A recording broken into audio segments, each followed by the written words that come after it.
Ah, meilleure qualité là, meilleure qualité. Bon, je voulais parler d'un truc, je voulais parler de ma peur des femmes. Je voulais parler de ma peur des femmes qui est toujours présente. Euh, comment en fait Comment on peut avoir encore peur des femmes, sachant qu'on fait tout ce travail-là. Tout ce travail-là qui est fait en ce moment pour moi, en fait, je vois que les croyances, les identités les plus profondes que j'avais, en fait, il y a plein de choses qui viennent les protéger et du coup, ça fait que le travail est un petit peu plus long que prévu, parce qu'en plus, on s'adresse à des expériences passées qui sont passées depuis un moment. Et je le regardais dans ce livre, Le corps n'oublie rien, de Bessel van der Kolk. Un livre qui date un peu, mais qui est référence dans son domaine, sur en fait la temporalité de chaque, de chaque événement traumatique. En fait, ceux qui sont les plus profonds vont être les plus compliqués à sortir. Et je me retrouve face à cette phase-là où la plupart en fait de ces choses qui m'arrivent en ce moment, ben, euh, enfin qui, en fait, le cerveau a la perception qu'on a certaines problématiques, mais c'est simplement notre perception. C'est nos problèmes. C'est nos problèmes. C'est ok, je vois que j'ai des problèmes d'argent, je vois que j'ai des problèmes de couple, je vois que j'ai des. Oui, mais si. Si déjà tu n'étais pas en couple, tu n'aurais pas des problèmes de couple. Mais c'est une question de perception. C'est une question de. Ok, cette perception-là, je décide de l'avoir. Je décide de choisir mes problèmes au final. Même si, il y a des problèmes qui ne sont pas forcément choisis comme problème de nourriture. En tout cas, dans nos croyances, pareil, c'est un avis un peu tendancieux, hein, bien sûr, mais c'est complètement ce que je pense. Lorsque on a la croyance, lorsqu'on a la croyance de se dire, ok, j'ai faim, on aura toujours faim. On aura toujours faim. De se dire putain je ne suis pas comblé, je ne suis pas comblé dans d'une certaine manière au niveau du sexe, au niveau de la nourriture, quoi que ce soit, on va finir par, notre cerveau va finir par nous convaincre que c'est le cas. Et pour revenir à cet aspect-là des femmes, aujourd'hui personnellement je suis encore dans un état de vouloir combler, vouloir en fait me dire que je ne suis pas forcément assez, que derrière il y a du... Je dois tout faire pour me permettre d'avoir cette personne-là à mes côtés, tout ça. Alors que non, on est déjà en fait. Il faut avoir la perception qu'on est déjà. La perception que on est déjà validé, qu'on soit déjà écouté, qu'on soit déjà regardé, qu'on soit déjà...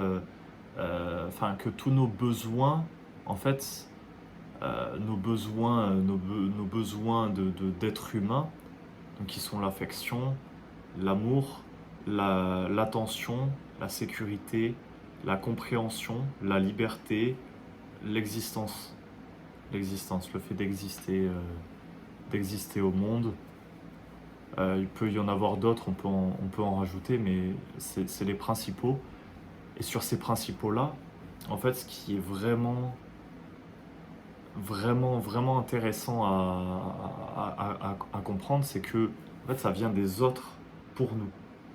Ça vient des autres pour nous. C'est en gros, c'est en fait lorsqu'on a été nourri, notre cerveau va plus le comprendre, un besoin de on nous nourrit extérieurement. En fait, on vient nous nourrir extérieurement plutôt que le fait que la nourriture rentre dans la bouche. C'est plutôt le fait que on prête attention à toi. C'est pour ça que les bébés pleurent, c'est pour ça que voilà, il y a, il y a- il y a énormément besoin de ah, l'attention, l'attention, l'attention, regarde-moi, regarde-moi, regarde-moi. Ou le contraire, hein. Le contraire, c'est pareil. La personne, elle a vu que pour survivre, il fallait qu'elle existe le moins possible. Et par rapport à tout ça, par rapport à toutes ces peurs-là des femmes, ben en fait, il y a plein de paramètres, de besoins qui, moi, pour répondre à un besoin, enfin, c'est pas imaginons, c'était ça, c'est pour répondre à un besoin d'attention, d'amour, d'affection surtout. Donc vraiment les trois, limite les trois principaux. Ben, il a fallu que je me taise. Il a fallu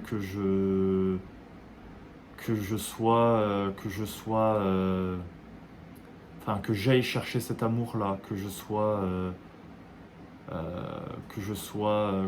montrant,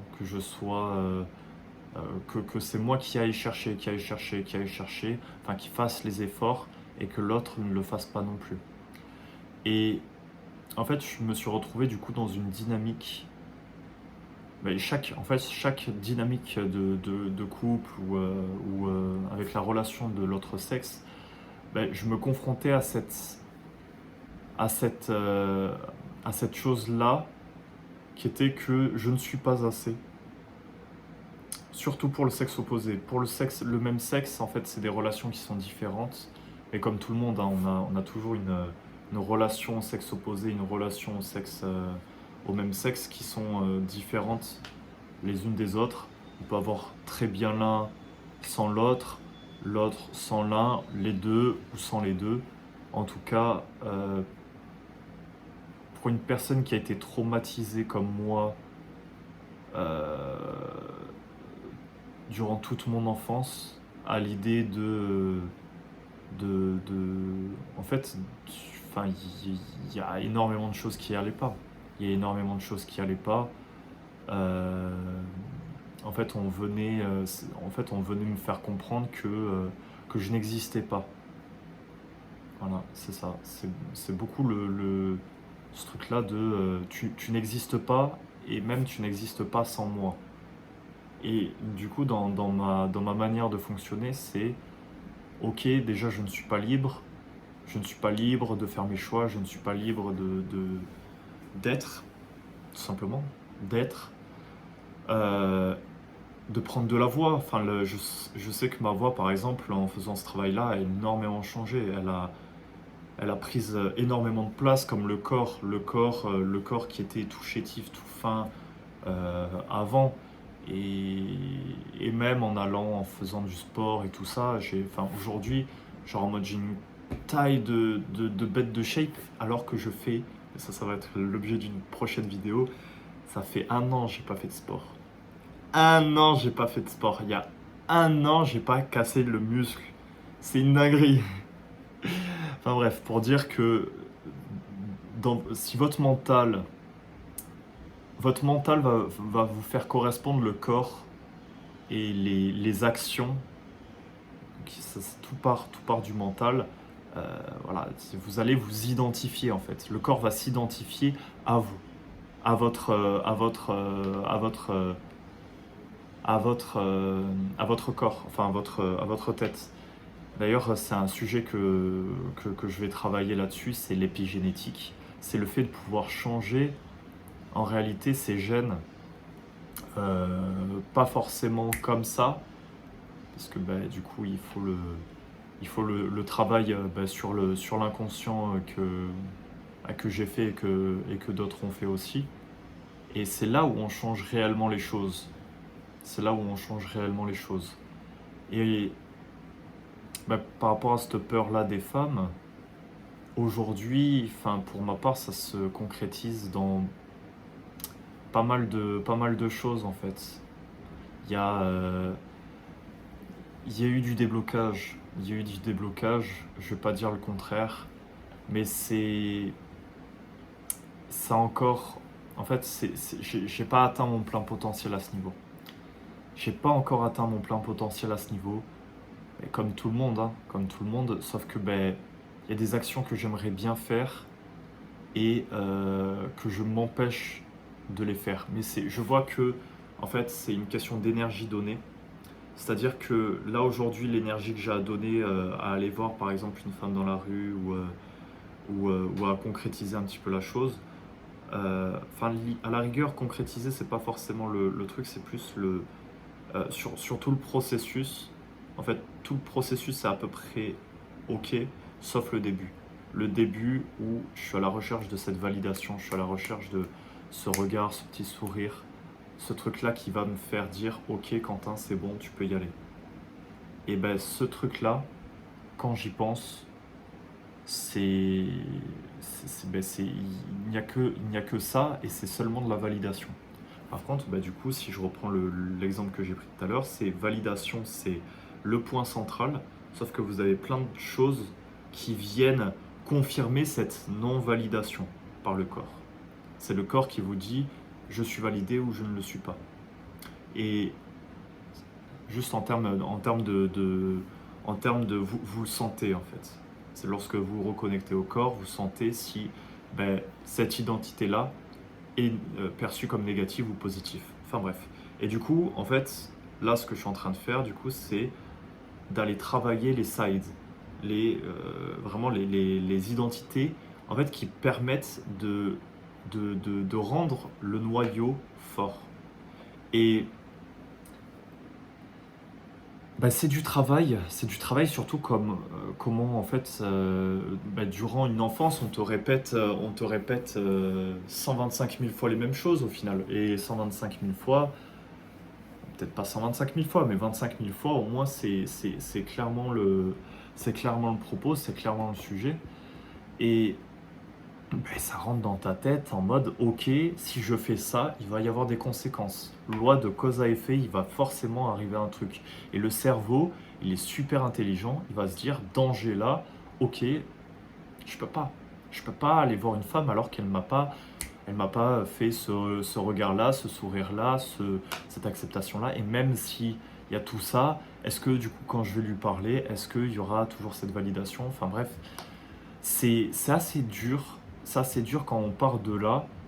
Par contre, en fait, vraiment la comparaison. Le mieux, c'est la comparaison. Le mieux, c'est de voir, ok, pourquoi un tel est hyper à l'aise à l'idée de faire ça. Pourquoi? Pourquoi? Pourquoi moi, je suis à l'aise à l'idée de voir euh, bon, ça marche plus avec les gars, c'est un peu comme si, vu que j'ai une excuse pour aller parler aux gens, en fait, c'est ça, c'est le. Je suis justifié. Je suis justifié. En gros, parce que j'en ai pécho des meufs là, comme ça, mais voilà, c'est juste moi, je cherche la petite bête aussi à me rendre le plus parfait aussi, ou alors à justement multiplier mes opportunités. Mais c'est un peu le en boîte, je vais pouvoir inviter une nana à danser, ou lorsqu'une nana, je vois que ça c'est une true story, hein. Lorsque je vois qu'une nana veut, enfin, cherche son chemin, entre guillemets, cherche à savoir où elle va. Du coup, moi, ça me donne l'excuse de, ok, bon, là, je vais pouvoir lui parler, mais je vais pas lui demander quelque chose. Je vais pas vouloir quelque chose de la personne. Non, je vais être très détaché. Et du coup, forcément, le détachement, ça rend une personne désirable. Et, c'est là la toute-puissance, en fait. C'est lorsque vous arrivez à vous détacher d'absolument tout. Et j'en discutais avec Aaron, gros bisous Aaron, que vous voyez aussi, vous pouvez voir sur la chaîne, petite discussion, c'est le premier épisode dans l'immersion. Ce truc-là d'envoyer un message en mode ça fait quoi? Ou alors le TFK, TFK, TFK. Typiquement, en fait, ça montre que t'en as rien à foutre, tu te détaches de malade mental par rapport à ça, sauf que derrière, la nana, elle se dit, ok, attends, la nana ou le mec, hein, peu importe, ok, je dois prouver que cette personne-là, genre en mode, je peux être dans ses faveurs. Pourquoi? Détachement. Détachement. Donc c'est arriver à un niveau de détachement ultime sur absolument tous les pans, ben, pour moi personnellement de ma vie, mais ça devrait être le cas pour toi aussi. C'est, par exemple en termes business, hein, c'est la même chose, c'est arriver à un niveau où tu es détaché à l'idée d'avoir des clients. Limite, tu vas voir des mecs dans la rue et tout ça, genre en mode tu vas les attirer. Et les mecs, c'est un peu, tu fais de l'anti-vente à l'idée. Tu fais, ah ouais, j'ai pas besoin de toi. J'ai pas besoin de toi. Mais de toute façon, tout vient à point à celui qui sait attendre. Et mon Dieu, ce que j'ai attendu. Gros bisous, on se dit à la prochaine. C'était Quentin, bye.